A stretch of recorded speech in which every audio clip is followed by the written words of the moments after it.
Chapter की शुरुआत में हम देखते हैं इन मिस्टीरियस गेट्स को जो दुनिया के बहुत सारे जगह में खुल रही होती है, बट अभी तक इन गेट्स ने कुछ हार्म नहीं पहुंचाया था लोगों को। और हमें ये भी बताया जाता है कि इन गेट्स के अपीयर होने का कारण भी नहीं मिला है और दुनिया भर में लोगों की परेशानी बढ़ती दिख रही थी। फिर देखते हैं हम अपने एमसी को जो कि सामान शिफ्टिंग में हेल्प कर रहा होता है। उसकी मैम उसे रेस्ट करने को कहती है और वो बूढ़े अंकल एमसी को पानी देते हैं क्योंकि वो काफी ज्यादा थक गया था काम करते करते। फिर वो बूढ़े अंकल अपने एमसी से पूछते हैं कि तुम इतने सारे पैसे को क्या करोगे, क्या तुम इसे अपनी यूनिवर्सिटी के फीस में इस्तेमाल करोगे। तो हमारा एमसी रिप्लाई करते हुए कहता है कि वो अपने छोटे भाई के स्कूल फीस में खर्च करेगा। तो हमारी बूढ़ी आंटी शॉक हो जाती है। फिर हमारा एमसी हमें रिवील करता है कि उसकी पेरेंट्स की यंग एज में ही डेथ हो गई थी, जिस वजह से उसको अपनी पढ़ाई छोड़कर काम करना पड़ा था खुद को और अपने भाई को संभालने के लिए। फिर हमारा एमसी उन्हें अपने छोटे भाई को दिखाता है जिसको देखकर आंटी पूरी इंप्रेस हो जाती है। फिर हमारा एमसी अपने छोटे भाई की तारीफ की पुल बंद चालू करता है, जैसे वो बहुत ज्यादा काइंड है, पोलाइट है और मेरी सारी बातें सुनता है। इससे हमें ये पता चलता है कि एमसी अपने छोटे भाई से बहुत ज्यादा प्यार करता है। फिर एमसी हमें ये बताता है कि उसके छोटे भाई का स्कूल खत्म होने वाला है तो उसको लेने जाना होगा। फिर हम देखते हैं अपने एमसी के छोटे भाई को जो कि ट्रेन में ट्रैवल कर रहा होता है और देख रहा होता है मिस्टीरियस गेट को। तभी हम हमारे एमसी को देखते हैं जो कि कार में ट्रैवल कर रहा था, पर अंकल की नजर उन गेट्स पे पड़ती है। वो उस पर पॉइंट करते हुए कहते हैं कि बहुत सारे लोगों ने इस जगह को छोड़ने का फैसला किया था क्योंकि उनको इन गेट से कुछ अच्छी फीलिंग नहीं आ रही होती है। फिर हमारा एमसी बताता है कि उसके छोटे भाई के स्कूल के रास्ते में भी एक गेट खुला है। तभी वो एक चेंज नोटिस करते हैं कि उन गेट का कलर चेंज हो रहा होता है। तभी उनके कार पर एक भारी चीज आकर गिरती है जो कि कुछ नहीं एक बड़ा ड्रैगन होता है। हमारा एमसी जैसे तैसे कर कार के बाहर निकलता है। तब ये ड्रैगन उस पर हमला कर देता है, लेकिन हमारा एमसी उसे डॉज कर देता है झुककर। उसको देखकर हमारा एमसी पूरा डर जाता है। फिर हम देखते हैं इन गेट्स का सीन जहाँ से अलग अलग तरह के ये ड्रैगन जैसे ये बर्ड्स अर्थ पर आ रहे होते हैं जो कि कुछ ज्यादा ही खतरनाक लग रहे होते हैं। फिर हमें ये बताया जाता है कि ये गेट्स एक डंजन नाम के वर्ल्ड से कनेक्टेड है जहाँ से मॉन्स्टर वगैरह अर्थ पर आ रहे होते हैं। ये इतने खतरनाक थे कि इनकी वजह से लाखों की मौत और करोड़ों लोग इंजर्ड हो गए थे। फिर हमारा एमसी जाता है अपने बॉस को बचाने के लिए और वो लिटरली अपने बेयर हाथों से उस मॉन्स्टर का मुंह फाड़ देता है। तुम इस पैनल को देखो, ये पूरा ऑरा है। उसका बॉस जल्दी से अपने वाइफ को गाड़ी से बाहर निकालता है। फिर हमें ये रिवील होता है कि हमारे एमसी का जो छोटा भाई है वो एक एस रैंक हंटर है। फिर सीन शिफ्ट होता है 8 साल बाद सियोल में, जहाँ एक लड़की का इंटरव्यू टाइप कुछ हो रहा होता है। यहाँ पर वो लड़की अपने क्वेस्ट विंडो के बारे में बताती है कि उसका क्वेस्ट विंडो सिर्फ उसे ही दिखता है और वो अपने क्वेस्ट विंडोज में से एक स्किल यूज करती है जो कि कुछ नहीं बस हाशिरामा का एक वुडन जुत्सु होता है। जस्ट जोकिंग स्किल को यूज करने के बाद पूरे जगह में पेड़ की ब्रांचेस फैल गई थी। फिर हमें इस लड़की का इंट्रोडक्शन दिया जाता है कि ये मिस यूमी है और ये हंटिंग का काम लगभग 8 साल से कर रही है, ठीक उसी टाइम के बाद से जब वो डंजन शॉक हुआ था।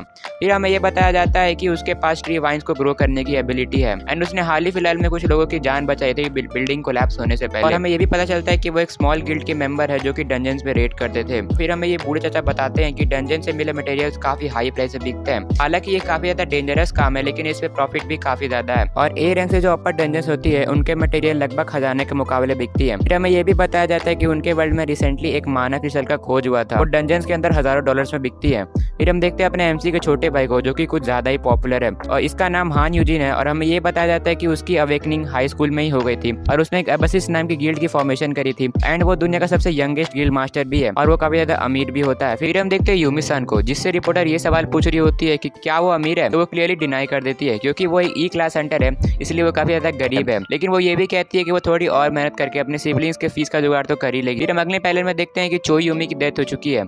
यूमी सान is not more rest in peace. फिर हम देखते हैं डंजन के गेट का सीन जहाँ पर एक ग्रुप अपने बॉस से कम्युनिकेट करने की कोशिश कर रहे होते हैं। फिर हम देखते हैं एक बंदे को जो कि एक बंदे पर पॉइंट करते हुए अपने बॉस से शिकायत कर रहा होता है कि तुमने इस जैसे एफ क्लास कमजोर हंटर को अपने ग्रुप में क्यों रखा है। और ये बंदा कोई और नहीं बल्कि अपना एमसी हान यूजिन होता है जो कि एक एफ क्लास हंटर होता है। इसका रोल बस केयर गिविंग का होता है। इस वीडियो के लिए इतना ही। अगर इस वीडियो पर अच्छा रिस्पॉन्स आया तो मैं इसका नेक्स्ट पार्ट भी बनाऊंगा।